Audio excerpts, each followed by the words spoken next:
Андан кийинки акыркы сурообуз мына бир нече күндөн бери өкмөткө ишенич көрсөтпөө жагы абдан кызуу талкууланып жатат. Бүгүнкү күндө премьер-министрди таптакыр эле иштей албай калды деген чечимге чыгарышты.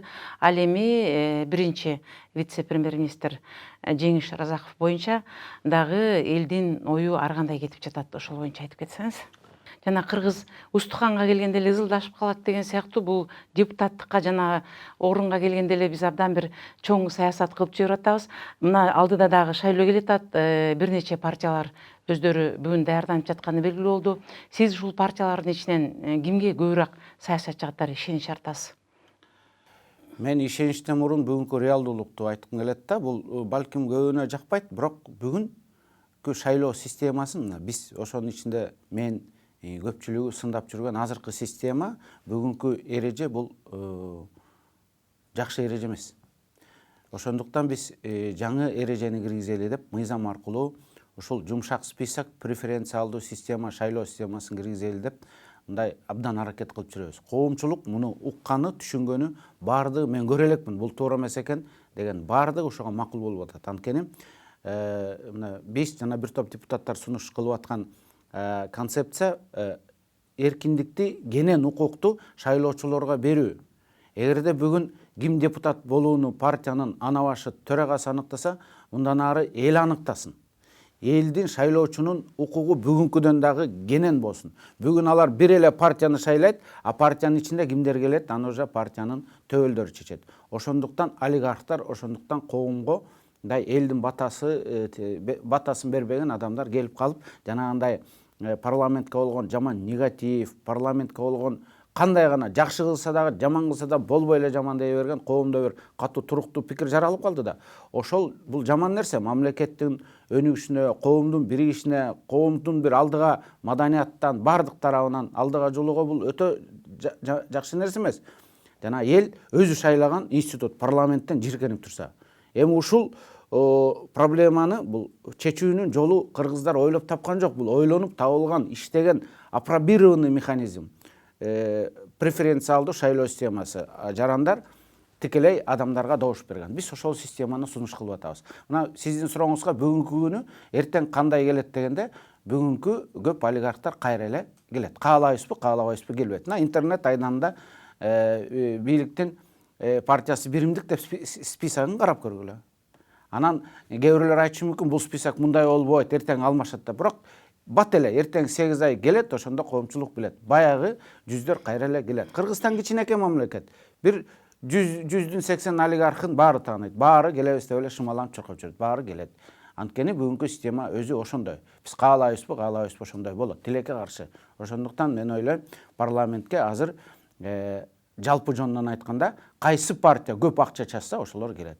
Менин ушул кейгеним жана Жанар Акаев, Сейтек Качкынбаев деген жаш жигиттер партия түзүп, азыр баягы жаштардын башын бириктирип, жалпы коомчулуктун жаштар келсин, жаңы күчтөр келсин, прогрессивдүү жаштардын дагы өзүнүн градациясы бар да. Кылмыш кылган да бар, ажырда ар кандай жаш бар, тентеги бар дегендей. Именно прогрессивдүү амбициясы бар, түшүнүгү бар, дымагы бар, мындай жакшы дымагы бар дегендей жаштар келип, кийинки келечекти ошолор мындай калыптансын деген элдин тилегин орундаталы деп ушул коомдук заказ да. Ошону негизинде жаш күч түзүлүп атат жанарлар. Бирок булардын артында финансылай турган, каржылай турган күч жок. Мен билем да.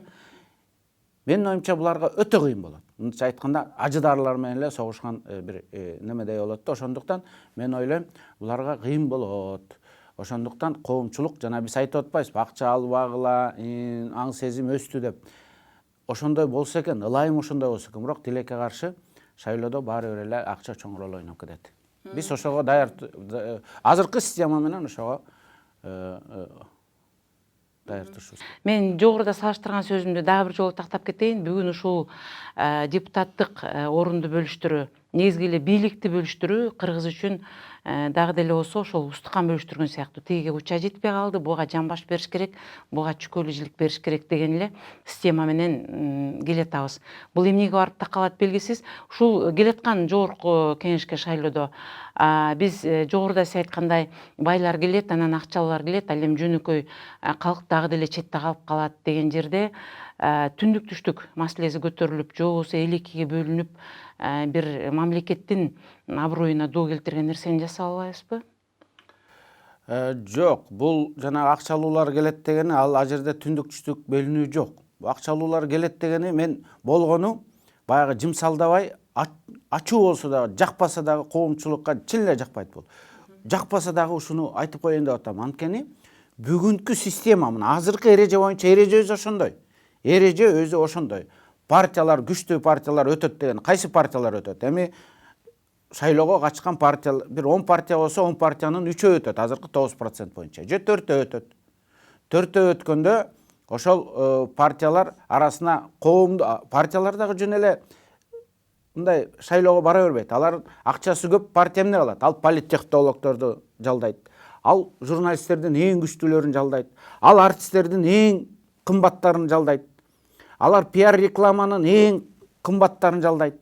Алар ошол жерде местный авторитеттер деп коет. Местный авторитеттердин эң кадыр бартууларын колго алат. Ошонун баардыгына каалайбызбы, каалабайбызбы акча каражаты керек болот да.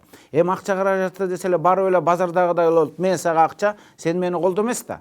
Башкача мындай көзгө көрүнбөгөн касиети бар да. Мисалы үчүн ошол эле пиар компания, политтехнологдор, телевидение, массалык маалымат каражаттары, айтор баардык нерсе ошол финансага келип такалат. Ошентип ошол партия апапакай сонун жылтырак укмуш экен деп эл чын ыхласы менен, чын дили менен ошол акчалуу партияларга ишенип алат. Убадасы да сонун экен. Эл өзү байоо ишенчек болот. Үмүт менен жашайт. Анан айтып эле биз момуну кылып атабыз, момуну кылабыз, сүйүнчүгө момундай болот, секирик момундай болот, коррупцияны монтип жеңебиз десе, эл ишенет, акырына чейин ишенет. Дагы ишенип, дагы алданат. Анткени жанагындай система болуп калган. Эгерде жанагындай адамдар фамилияларга добуш берсе, алар билет, жергиликтүү лидерлерин шайлап алат. Бул баланы биз тааныйбыз, ушуга добушту беребиз деп, аягында жана компьютер, аны компьютер эсептеп коет. Компьютер эсептеп эле кимдин фамилиясына добуш көп топтолсо, жана упай топтолгондой, ошолор келип калат. Мына бул партиянын дагы демократиясына, парламентаризм дагы өнүгүшүнө, анан биздин реалдуу ситуация деп коет. Баардык нерсе ситуацияга жараша. Биздин мамлекеттин турган ситуациясы, биздин мамлекеттин тарыхый баасы өткөн жолу, бул да ситуация. Азыркы болуп аткан коомдогу өнүгүү деңгээли, бул да ситуация. Жалпы ушу глобалдык актадагы Кыргызстандын орду, бул да ситуация. Ошол ситуацияга ылайыкталган бизде преференциалдуу шайлоо системасы, жумшак рейт, жумшак список деген. Биз ошону гана тилеп, ошон үчүн алып урушуп атабыз. Мен ойлойм, эрте эле кеч бул система үмүт сөзсүз түрдө бул келет. Биз ошого үмүт артабыз. Ал эми жанагы мен тактап коеюн Устукан боюнча. Устукан деген эми ал кээде ушул Устукан деп биз Устукан эмес. Бул эрежеси ошондой. Биз дүйнөдө 150ге жакын шайлоо системасы бар. Биз ошонун туурасын тандап алалы, өзүбүзгө ылайыктуусун тандап алалы деп атабыз. Мисалы үчүн Турцияда 10%, Израилде 3%, Прибалтиканын бир мамлекетинде порог аз, бир мамлекетинде порог чоң. Порог чоңдор порог асты суктанат, ушулардыкы жакшы экен деп. Порог астар порог чоңго суктанат. Бизде өкмөт устойчивый болбой атат, өкмөт туруктуу болбой атат. Тиги порог чоң болгон эле жакшы болот экен. Эреже ушундай болгон жакшы болот экен. Анысы кандай? Ар бир коом өзүнө жараша, менталитетине жараша, өзүнүн өнүгүү жолуна жараша, өзүнүн спецификалык бир жүрүм турум болот да. Ошого жараша, маданиятына жараша бир системаны тандап алат. Бизге бүгүнкү күндө биздин ураандарга, баалуулуктарга, коомдогу демократиялык бир өнүгүү жолундабыз да. Ошол жолдун кайсы тепкичинде келсек, ошол кырдаалга төп келген преференциалдуу системасы бизге бүгүнкү күндө жарашат.